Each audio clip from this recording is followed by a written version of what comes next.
Tā kā bija pirms tam viņam vairāk kā 5 miljoni, tagad 12 000, tikai 12 000. Pagazē paskatīsimies, kādi dūmi tagad iet. Stop! Uz doto brīdi uzsildās mums aparāts, bet viņam tehniska apskate bija skaties augšā 5 miljoni un 4,55 dūmainība.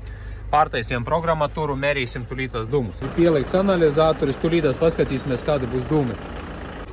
Spiedam pedāli grīdā. 0,31.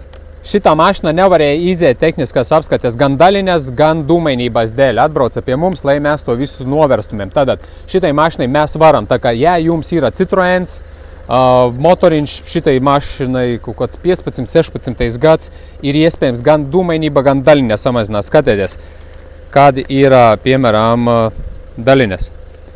Daļiņas ir 5 miljoni un dūmainība 4,55.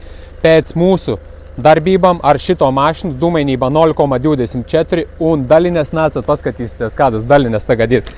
Ielikts iekšā zonde, ir uzlikts viņam uz brīvā pārbaudē un 6000, redzi, 4, 5, 6000. Tā kā viņam bija 5 miljoni un vairāk. 5 miljoni un vairāk. Un 4,4 dūmainība. Un tagad tai mašinai pie mums pēc mūsu darbības gan viņš iekļausies dūmainībā, gan daļinās izies tehniskā apskate. Tā kā ir risinājums pie mums tieši vēl, Citroens, Peugeot, Renault esam atstrādājuši tieši šitiem modelīšiem. Tā kā, ja būs vajadzīga palīdzība sakarā ar daļiņām un dūmainību, varēsim pierādījums redzams. Vēl parādīšu arī, kā viņš strādā, cik rāda dūmainību mums aparāts, dūmi melni ir, un arī šeit ir pierādījums, kad pēc mūsu darbībās daļiņas arī iekļausies normā.